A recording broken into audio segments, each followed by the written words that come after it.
To discuss interoperability of different payment platforms, I'm delighted to welcome the next panel. Mr. Ritesh Shukla, Chief Executive Officer, NPCI International Payments Limited. Supnendu Mohanty, Chief FinTech Officer, Monetary Authority of Singapore. Sharab Jamsho, Director, Royal Monetary Authority of Bhutan. Juliet Wangwe Mena, Senior Manager, Regulatory and Public Policy at M-Pesa, who will be joining this discussion virtually. The discussion will be moderated by Priyadarshini D., Associate Fellow, Technology and Society Program at Carnegie, India.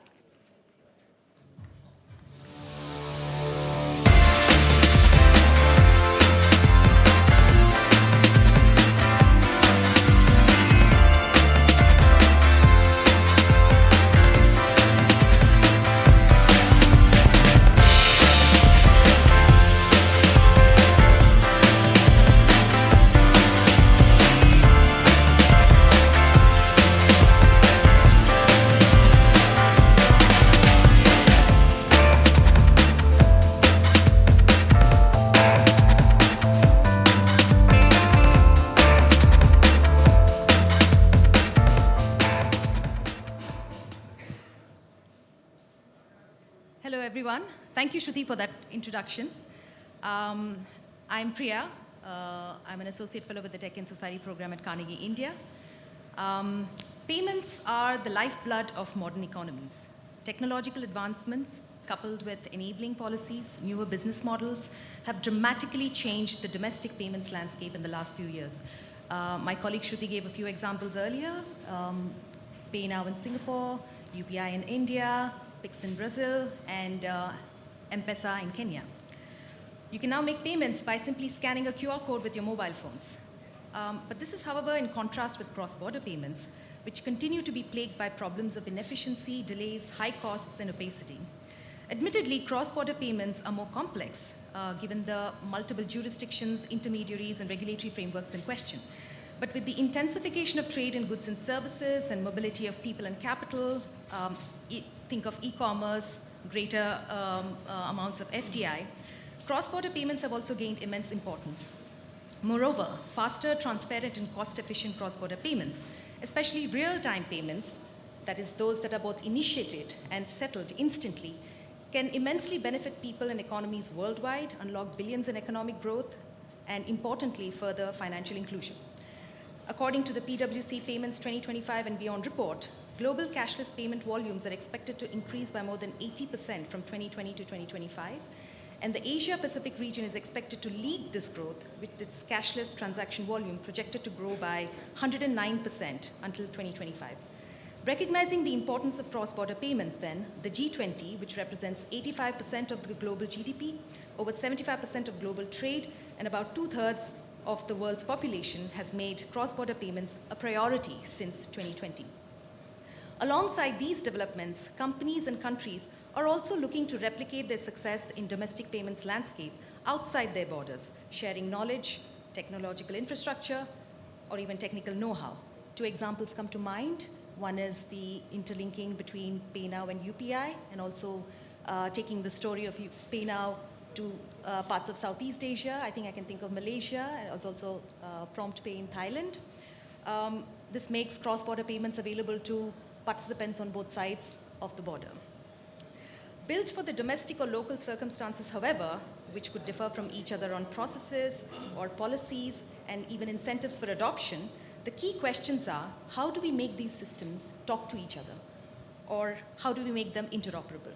And the other key question is, how do we make the key stakeholders here, central banks and private payment system operators, enable this? Joining us to discuss this important topic are two central bankers and professionals from countries and organizations that have been at the forefront of pioneering innovative advancements in the payments landscape and taking their story abroad. We have with us Mr. Ritesh Shukla. He's the Chief Executive Officer of NPCI International Payments Limited. NIPL is the subsidiary of NPCI, which has pioneered the UPI among other payment products and services. He himself is a payments expert. He has previously played key roles in developing new businesses for MasterCard in the Middle Eastern region and Africa.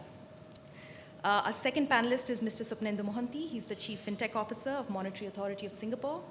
With over 20 years of public and private sector experience in digital finance, Mr. Mohanty is responsible for creating strategies and policies around public infrastructure and tech innovation at MAS.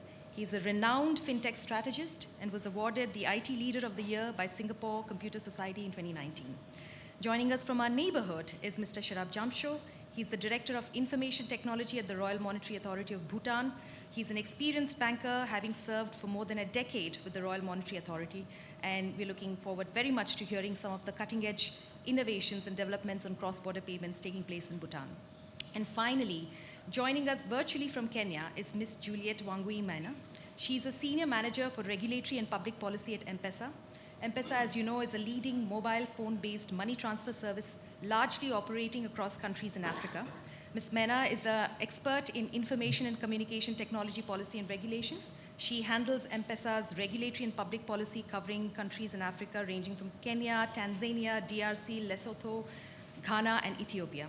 She has worked extensively on guidelines and regulations for mobile money industry. Each of our speakers bring with them interesting insights at the back of great experience in the fintech sector. And I'd like to thank all of you for joining us. Welcome to our panel. Before we start off, very quick housekeeping points. We will have a Q&A session at the end of our discussion. And we have a couple of mics placed in the aisle. If you have questions, when I reach out to you, please make yourselves available at the mic. And let's start off. If I could start with you, Swapnendu. Sure. I just mentioned there are great advantages to having safe, secure, cheaper, and more importantly, instant payment system, cross-border payment systems, right? Could you tell us what are one or two of the key challenges that are sort of inhibiting us from achieving that? And if I can just add to that question, are these challenges technological, are they human, are they political, or is it something else altogether? Okay. Well, when it comes to, thanks for having me, and this is a very interesting topic here, geopolitics involved in payments. I must say, on the start of this discussion, let me say that this is not a technical problem, and we have seen over the last 3-4 years, connecting payment system, there are many technologies to can solve it. That's not an issue. And if you look at interoperability, which is a key part of your topic, there's a business layer interoperability, there's a semantic interoperability, and there's a technical interoperability. Technical and semantic, we can solve it, not an issue. And we have seen this across Singapore and Thailand, Singapore and India, and now with Malaysia. Just to prove that point, despite Singapore and Thailand had an identical system, which means we can pay in Singapore using prompt pay, 3 clicks, 0 cost, just by knowing each other's mobile phone number and national ID, is as simple as that. Means you can think of technologies from a consumer perspective, 0 cost. You cannot get better than that. Thailand has had an identical system. But it took us 3 years to connect. 3 years. We had both the central bank governors putting their full mandate, saying that we have all your support, go and connect. It took us 3 years. So you'll understand what really was the difference was the business layer interoperability. Because historically, countries have built the legal structures, the compliance structure, a different settlement, legal liability settlement between different operators from many years of their own understanding of payment landscape. You can't overnight say that now we have systems which are talking to each other. We have semantics which seems to be well understood by both parties. You can overnight connect the systems. That is the Thailand and Singapore story. Then came to India. Well, in India case, we always believed that India had a remarkable India stack with the most advanced system. They have thought through the whole thing end to end. It took us almost 1 year, and that experience was 4 times more complex. While it took less time to connect, but the process of aligning the business layer of interoperability was 4 times more complex because India has a complicated capital control rules. And we have a quite open country in that sense. So aligning these 2 countries on a business or interoperability was far more complex. Now, From a consumer perspective, we did see a huge impact. Let's say the India's Thailand connectivity. Before the connection, migrant workers from Singapore were sending money back home. For every $100, they'll pay between $10 to $15 to the operators. Even they take the illegal channel with FX and all this thing, that'll get to 8 to 9%. After the connectivity, with a lot of policy choices we made, it's now only $3. So by just connecting and bringing all the three parties together, you just added another 10% to top of the same transfers you are sending every year. So in case of Singapore-India connectivity, we do roughly $1 billion outward remittance from Singapore to India. By connecting the two systems, we'll just add $100 million out of nothing, which just goes on top of this $1 billion because we have saved that transfer. Now the question for us has been that why is so complicated? Let's take the India example that and Ritesh will perhaps reflect on that. Simple thing, the operators and operator liability. Today, we got to ensure that when we are moving these messages between different operators, if something goes wrong, who is going to cover for any cyber issues? That it can go to millions and millions of dollars of coverage required to manage this risk. So one learning we took out of this whole connectivity, don't try to solve the world hunger problem here. What we're trying to solve here, at least in this corridor, is low value transfer, solve the problem of migrant workers staying overseas who are sending back money home. Create a conducive policies where each country have an interoperable business layer policies which will allow small value transfer from migrant workers sending money back home, which means we can dramatically reduce the complexity of capital control rules, dramatically do a risk-based assessment of AML, AML, terrorism financing, sanction checks, and also reduce the liability coverage we're trying to build because this is small value transfer. So finding an alignment, keeping in mind the segment we're trying to solve, perhaps is the biggest learning for us trying to connect multiple countries bilaterally or multilaterally in future. Because if you try to solve for every possible transfer, I can bet on that 10 years from now, we'll be still talking about this topic here. Thank you so much. I think I have a couple of other questions following what you just... Yes, and also, I'll come back later on. I'm still going to question whether connecting payment operators is the best way to solve low-value transfer, but I'll reserve it for the last round of provocative statement.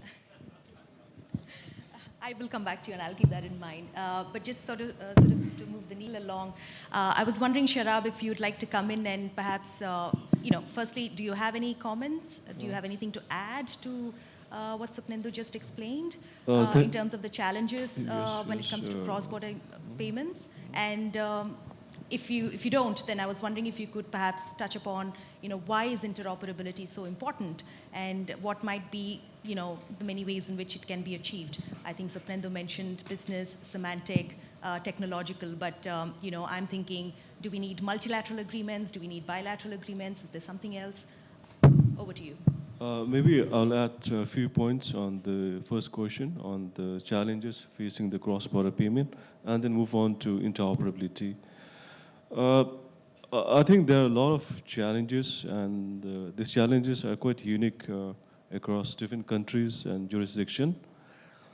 But everything seems to be boiling down to the economics of a specific market in a given context and a point in time. That said, there are avenues for improvement in cross-border payments.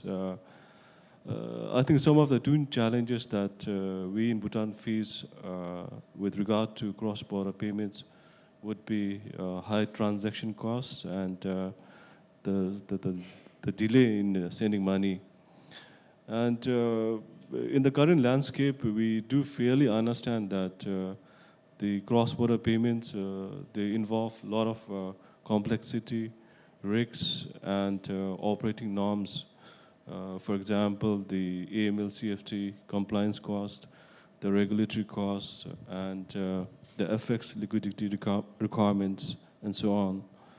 So therefore, to overcome these challenges, I think we need such forums so that we can bring the policymaker, the supervisors, and the regulators to work with greater coordination, collaboration, and as someone said in the morning, so that we come up with trusted corridors for the cross-border payments. Yes, interoperability, it's a key, it's a hallmark, I would say.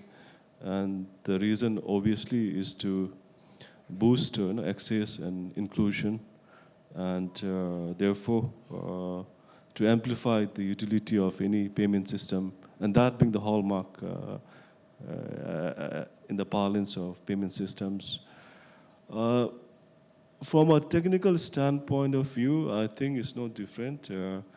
We can, as my colleague mentioned, we can work on the attributes of business, semantic, and technical layers of cross-border interoperability, open standards, and so on. Now, when it comes to what business model might be effective, I think there's no singular answer to this. In my experiences, we have done a lot of bilateral initiatives with India. We have been able to successfully connect RuPay and Beam. So I think that's one of the flagship initiatives within India and Bhutan, which typifies what bilateral initiative can do. And but the most sustainable way, I think, would be a multilateral approach. But I think that's a very difficult part in building a network, because a lot of differences could exist, and we may not be able to develop this multilateral network over time. But at the other end of the spectrum, we need to pursue it aggressively. And one thing to be noted is this bilateral and multilateral, I think, are not mutually exclusive. They must go hand in hand to realize this ubiquity of payment systems. Thank you. Thank you so much for that. So clearly, interoperability is important. I wanted to now sort of move on to understanding some practical experiences from our other two panelists. Maybe I can start with you, Ritesh. Thank you. What has been your experience taking UPI abroad? What have been the factors that have enabled this? And, earlier this morning, the Honorable External Affairs Ministers mentioned the term trusted geographies as we look towards collaborating and cooperation. And I'm just wondering if that is something also that, we think about. First to you, and then maybe I'll go to Juliet after you. Thank you, Priya, for the opportunity to engage with such a powerful audience. So I think before I answer your question, I would like to highlight that it took SWIFT about 45 to 50 years to be where they are today. And it took international card schemes about 65 to 70 years to be where they are today. So I think there's a lot of hard work that will go into it. And as in India, we use this word called jugaad. For international audience, we will improvise and we'll be there. So as long as we have clarity on the use cases that we are going to serve, right? As long as we see advantage in terms of building interoperability, and which my fellow panelists have clearly, articulated. So there is merit, and there are use cases that need to be solved. And for example, the other, I think a couple of months back, I was talking to some parents whose kids, study in North America, to take example, Canada. And every time they have to send money, they pay about 10 to 12% as the remittance charges. Now, that is not sustainable, and they deserve better. So we have to, explore possibilities with other, schemes like what we are doing with Pay Now in Singapore. And so we have clarity on the use cases. We have clarity on the advantages. Now, there are considerations that we will have, like anything new that you do, there are considerations that you kind of look for. And in case of interoperability, I think the considerations are, at least from India perspective, we need to have a sovereign solution. We need to have a secure and simple solution like we have done in case of UPI, very simple to use. And it has to have the right kind of speed. We can't have 7 days or 3 days for one person to send money overseas, so it has to be instant. And at the same time, it has to deliver economic advantages, as Sharabji just mentioned. So we are mindful of these considerations. Now, how it will evolve, We are exploring bilateral partnerships, like we have a partnership with Bhutan, we have one with Singapore as well for RuPay and UPI acceptance. For merchant payments, we are building one for personal payments. So I think, as I said earlier, we will see how it evolves. There are possibilities of bilateral, and there are possibilities of a multilateral. And we will go basis our own, existing flows and our own, market requirements. In case of a multilateral, maybe there could be a mapper in future, which could look at massaging the data between different ecosystems and make it consumable for a particular environment. That could be a possibility. So, but it's future, it's uncertain, but we are committed to solving these problems, and hopefully we'll be there. When it comes to our own, you talked about future of UPI. I think UPI has delivered a lot of digital good here in India. Last month we did about 7.3 billion transactions, amounting to 145 billion US dollars worth of commerce. And the good thing is that like dominant share, more than 50% of this is merchant payments. So I think we are in the right direction, displacing cash, supporting rural economies, driving financial inclusion, enabling fintech incubation. And with this kind of track record that we have in India, we are looking at possibilities overseas. So maybe we'll be able to replicate the success of UPI in India in other markets, and help other countries displace cash, help other countries support rural economies, help other countries drive financial inclusion. And we should also see that globally, if you see, more and more countries are embracing democracy. And in a democratic setup, you have to deliver on the promises you make. And with the track record that UPI has had in India, which is enabler of national agenda, I think a lot of countries can derive advantages out of this by creating platform like UPI, which is robust for even delivering your national agenda and for driving inclusion. I can just stay with you for just a minute. So if I could ask you, it's not just Singapore, you're talking France, UAE, Nepal, many countries, right? So what are one or two of the key things that UPI sort of brings, or what are the factors that you think will enable you to take the UPI story? Is it an enabling regulatory environment? Is it the technical infrastructure? Is it your experience? So if I were to ask you, what are the two key things that are, that sort of enable or will enable you to do this? What would those be? So I'll answer that in two ways. I think one is it's important to differentiate what we are doing in different markets. So you talked about European markets, and I think to add flavor to that, I'll also add markets in Africa. So there are two broad, strategies that we are pursuing when it comes to UPI. One is the infrastructure build. The other is the interoperability build. Interoperability build is the topic for our discussion, but in terms of infrastructure build, we are looking at partnering with countries who have high cash usage, or there is a lack of a domestic sovereign payment ecosystem. So we are looking at partnering with those countries, helping them create their own sovereign UPI-like ecosystem. So that is infrastructure build, which will power the domestic payments in a country and displace cash. And our focus is again, South-South, we're looking at partnerships in Africa, we're looking at partnerships in South America, we're looking at partnerships in Southeast Asia and South Asia. So that is one. The other is the interoperability build, wherein we are looking at existing flows. And this would mean, merchant payments as well as personal payments. For merchant payments, we are looking at markets where Indians travel for business, holiday, or academic purposes. And we are looking at creating acceptance of India-powered UPI apps in those markets, which is where, Europe becomes relevant. And the other is personal payments. So we have 30 million Indians living outside India. And that is as big as population of Saudi Arabia or Australia or even Malaysia put separately. So that's a very powerful, diaspora that we have. And we're looking at flows of inward remittances as well as outward remittances. And we are following the footsteps in those corridors to build interoperability for personal payments. So that's, what we are doing. And your question around, what are we doing? So I think the strategy is different from different markets. In some markets, you don't need to engage with regulators because there are big merchant aggregators, like, for example, in Europe, Worldline and Nexi are the two largest merchant aggregators in Europe. So we are partnering with them to see if UPI can be accepted by merchant ecosystem there. So we have different approaches and different strategies for different markets, and we are customizing, and we are looking at that accordingly. Sorry for the long answer. No. Can I just quick, because we should not confuse merchant payments from real-time transfer. They're two different things. When you do merchant payments, the risk liabilities are quite different. In fact, there's no such thing there. You can manage with minimal risk liability transfer. When you do real-time gross settlement from bank account to bank account across the border, all this assumption in the merchant payments doesn't hold anymore true. So if we mix this to discussion, you may get a wrong outcome.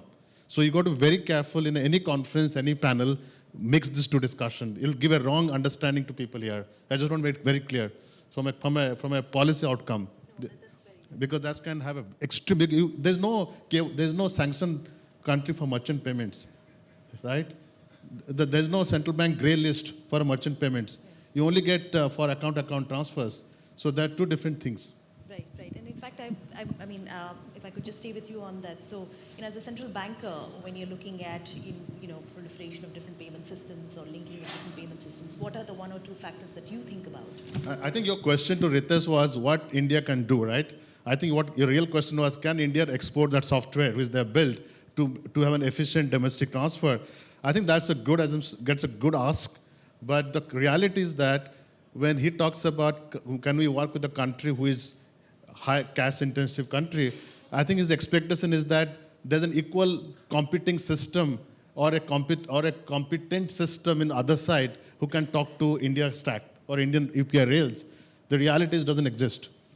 And the cost of building a domestic payment infrastructure is huge.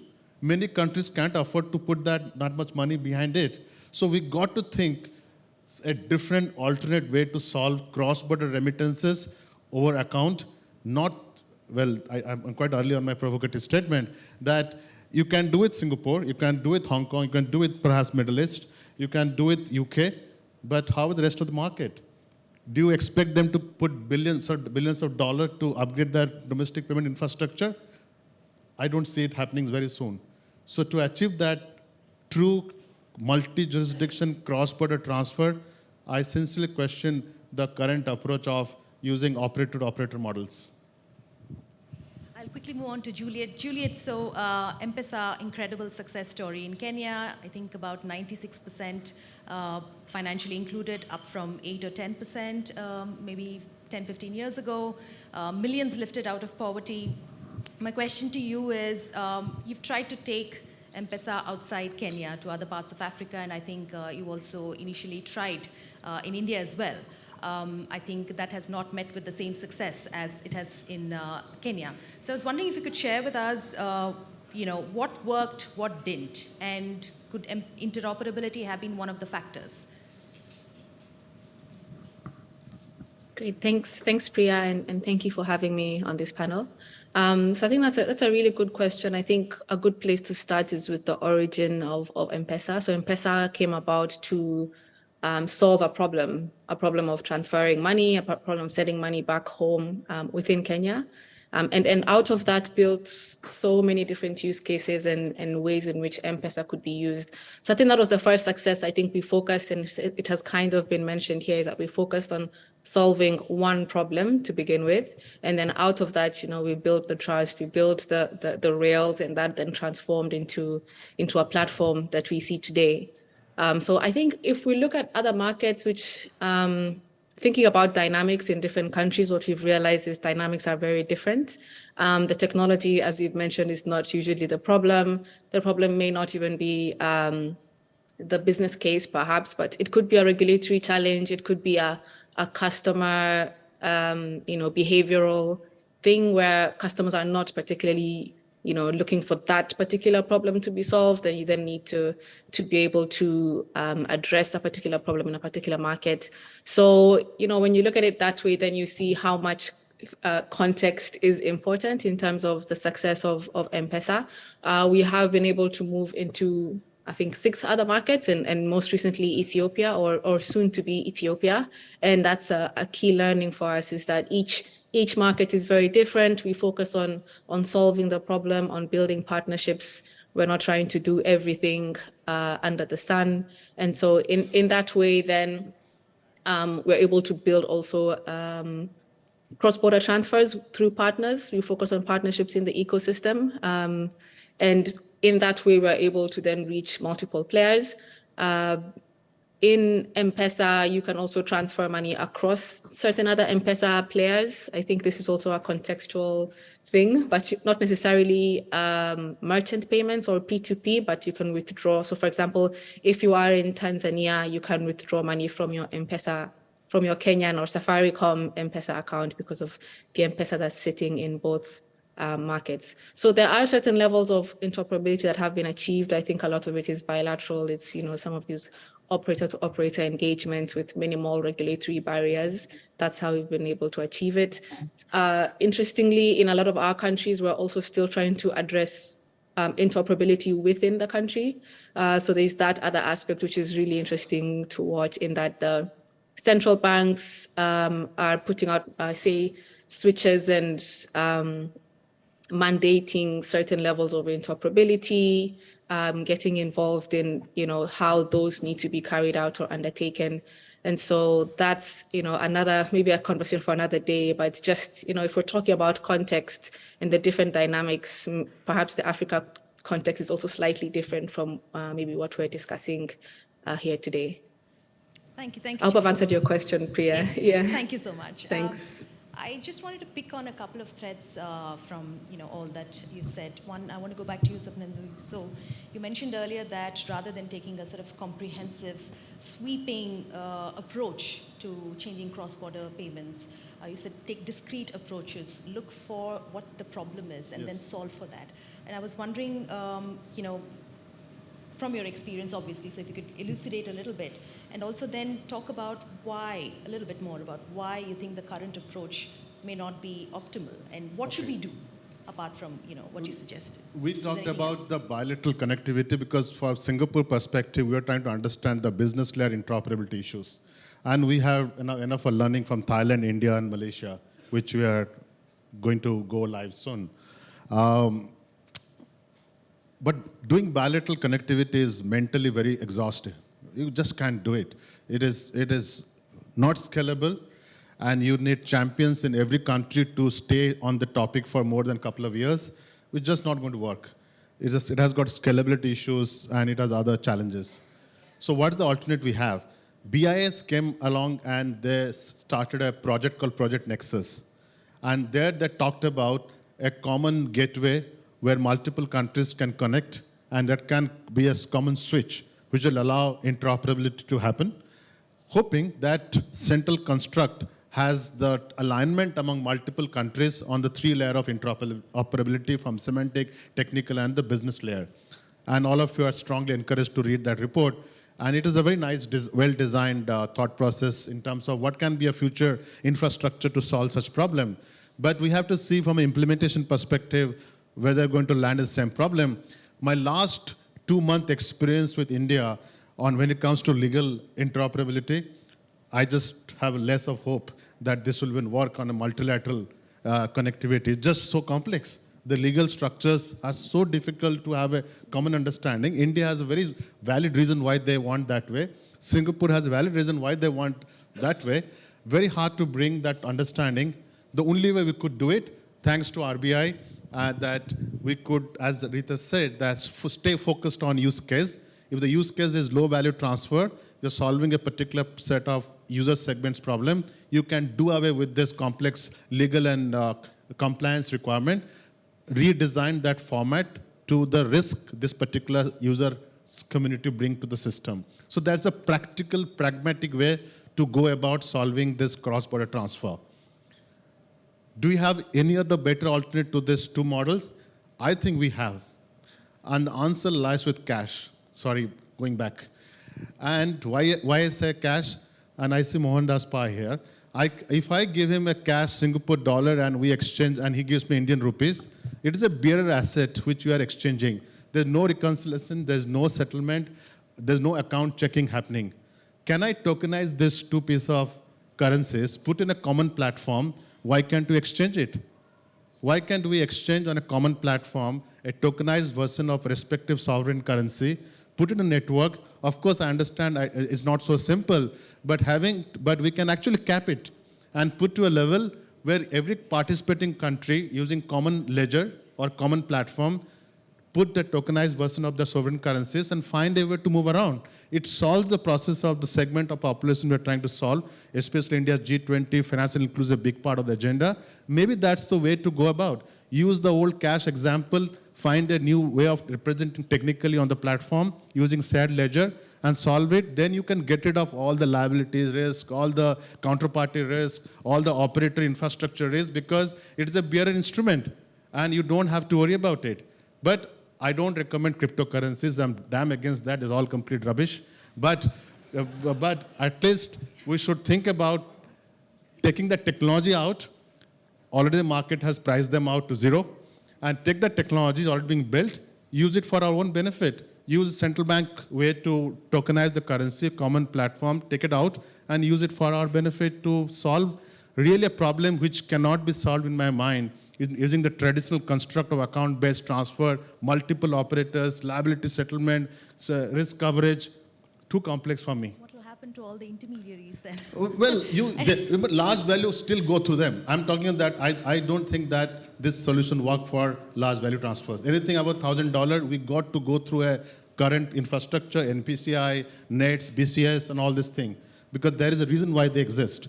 But low value transfer, how you solve it? The only people are solving is our wallet operators. What is happening? The old-fashioned hundi system. You put money this way, put money other side. They're settling among themselves. Do you think the central banks will be taking on more than they You can see, handle? the BIS is doing this, all the experiment done by Mbridge. What's the purpose of the experiment? Because I was arguing that this $3 which goes today between bilateral connectivity between Singapore and Thailand, can you make it sub-dollar? Less than $1? Yes. The way to make it less than $1 is to solve the settlement and the reconciliation issue. How to solve it? Build a central bank wholesale currency, digital currency, put it in the network. That central banks are quite comfortable. I'm just stretching that ambition to retail part, where sovereign currencies can be issued on the network, and it can be a bearer asset for small value transfer. I'm sure Mohandas Pai and me are comfortable with $10 exchange. Right. So that's what I would like to think as a future-looking approach to solve a user segment which desperately needs answer to this problem we have not been able to solve for many years. Sure. Thank you for that. And since you've mentioned CBDCs, I quickly want to pivot to Sherab. I just wanted to understand, how do you see CBDCs impacting, cross-border systems? Sapnendu just spoke about, common platform for central bank digital currencies, for small value payments. I know that Bhutan is looking at CBDCs in a very serious way. I was wondering if you had any thoughts? And do you think, given that there are, significant experiments that are seeing some significant results, particularly MCBDC Bridge, do you think the proliferation of digital currencies, like central bank digital currencies, would have any impact on monetary sovereignty? I think this CBDC, for now, it's one of the most widely discussed topic, but unfortunately least understood, because the devil in the detail is still not clear. But partly we should thank the private cryptocurrency for motivating central banks to come up with their own version of crypto known as CBDC. Of course, there are high hopes pent on CBDC, but I don't think CBDC is going to be a silver bullet to every issues and challenges. While it's a new form of innovation, yes, we must promote it, but the success, I think, would depend largely on how do we design CBDC. What are the innovative use cases that we can build around CBDC, both for retail, wholesale, and cross-border? And those aspects are still not clear worldwide, I think. The central banks around the globe are still experimenting it, constructing and deconstructing and learning along the way. But maybe with the passage of time, we hope this CBDC if it comes, should be able to address or solve the current frictions or inefficiency with the current payment system, because that's what CBDC ought to do in terms of providing better value proposition and choices and diversity to the customers. But for now, I think it's too early to really predict the plausible outcomes of CBDC. But that's it. Some of the central banks are hard-pressed on piloting CBDC. Some, I think, they have given up. Some are in the wait-and-watch mode. And for a country like Bhutan, where we are also piloting, we are still at the need assessment phase. We look up to countries like India to be at the frontier of testing with CBDC, not just for domestic, but even for cross-border. And lastly, I think the success of CBDC would be anchored on the fact that it's going to be issued by a central authority like central banks, and based on the economics, underlying fundamentals, unlike private cryptocurrency. So I think that there's a lot of design considerations, the construct and the deconstruct, and learning by doing sort of experimentations. Thank you.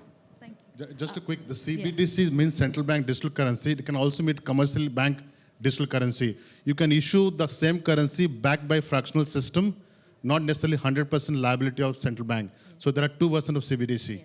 But like we were discussing, I think the latter, the commercial bank, I don't think it's recognized as a true CBDC. I'll come to questions in just a minute, just 2 minutes. If I was wondering if you would like to comment upon what the future of interoperability is, because, a lot of bilateral agreements, I'm just wondering, could there possibly lead to fragmentation, which also would then defeat the very purpose of making payment systems interoperable?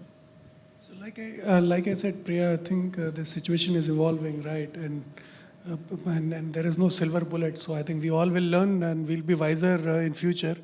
But with some markets, we are likely to pursue bilateral route. And for example, in remittance, we get close to $85 to $90 billion every year from these 30 million Indians who live outside India. And if you look at the concentration, there are three countries that have more than $15 billion per annum. And these are like US, UAE, and Saudi Arabia. And if you look at another layer, there is UK, Qatar, Kuwait, Oman. So if you look at bilaterals, probably if we do 8 to 10 such, then we've covered majority of our volume. So we'll have to look at corridors that are relevant to us, and we'll have to improvise on our strategy depending on the, as Swapnindu said, on the readiness or capability on the other side. Thank you for that. Any questions? Last, Yeah, I think the architect of India's Singapore connectivity is the man here, Javed Ashra. Let's give big applause to.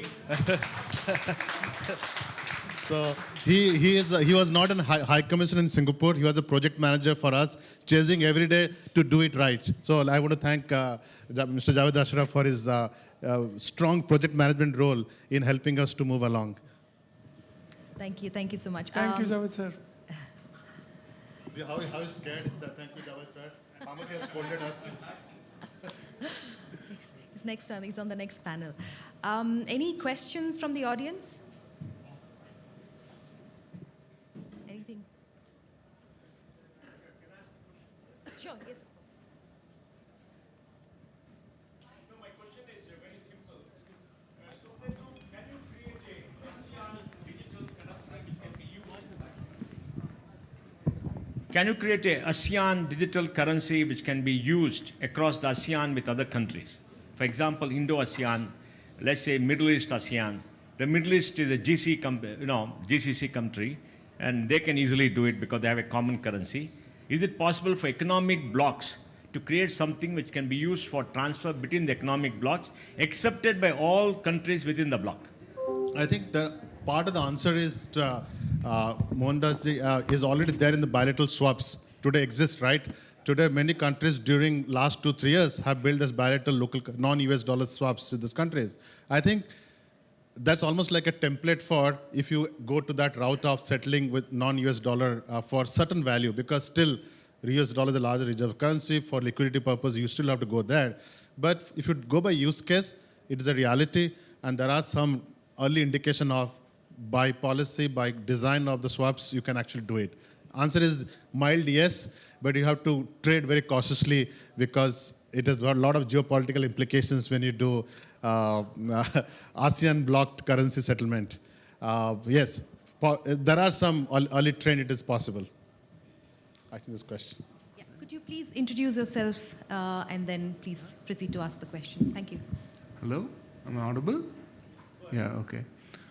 So I'm Rijul Sachdev. I'm an youth ambassador from IIIT Bangalore.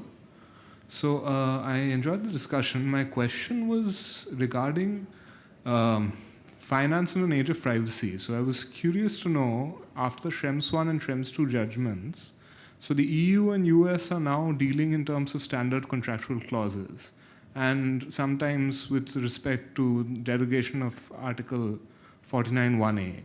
But I was just wondering, do you think that India, who's now coming up with its own privacy policy, do you think it should go the EU route or the US route?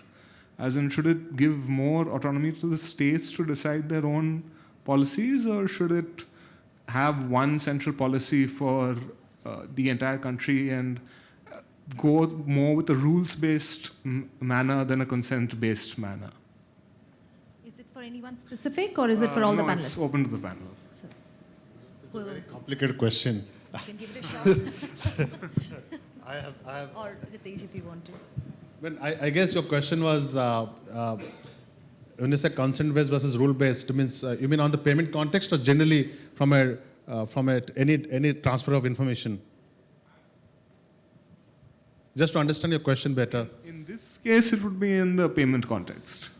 But today is not consent-based when you do. I think it is already a consent-based with some international rules to comply, especially AML, CFT, and the sanction checks. Right. No, but when I'm saying rule-based, I mean something like where each data subject has certain rights or rules entitled to them. Yes. And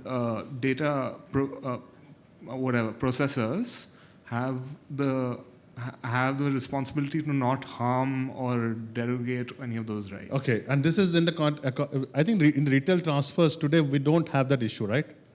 From the data processors, operators holding data, right?